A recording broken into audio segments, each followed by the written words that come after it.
Bonjour à toutes et à tous, nous recevons aujourd'hui Laurent Chapanet. Quel regard portez-vous sur l'inclusion des jeunes en situation de handicap dans l'enseignement supérieur et quels engagements pouvez-vous prendre pour faciliter cette inclusion? La façon dont on appréhende les choses, c'est de dire tout ce qu'on peut faire dans l'école sera préparatoire à la vie professionnelle et il est autant utile de s'occuper des étudiants en situation de handicap eux-mêmes que surtout de s'occuper de ceux qui ne le sont pas. Les amener à s'intéresser aux problématiques de l'inclusion, aux problématiques du handicap, c'est déjà les former à leur futur rôle de manager. Tous en scène, c'est deux enjeux. Le premier, c'est montrer que handicap et études supérieures, c'est possible. Le deuxième, c'est amener un changement de regard sur le handicap. Est-ce que c'est important d'embarquer les établissements dans ce concours pour répondre à ces deux objectifs?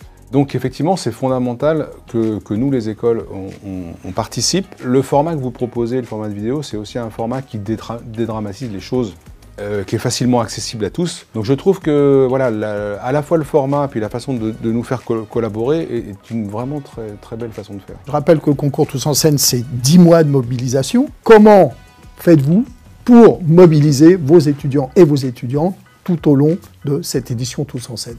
Moi, la priorité pour moi, c'est d'embarquer les responsables d'associations et étudiantes, donc qui sont, elles, les plus à même de faire passer un message, et c'est presque naturel pour eux de s'impliquer sur des sujets comme ça. Ce concours a donc 10 ans. Devons-nous continuer à porter Tous en scène encore pendant 10 ans? Bien évidemment, il faut continuer. On a encore beaucoup de choses à faire. Un truc tout simple, hein, la question de la mobilité internationale d'un étudiant en situation de handicap, qui est un élément de discrimination fort. Pourquoi dire à un étudiant, maintenant, toi, tu ne vas pas faire cette mobilité internationale, et qui est se projeter dans un nouveau monde où on n'a pas de repères.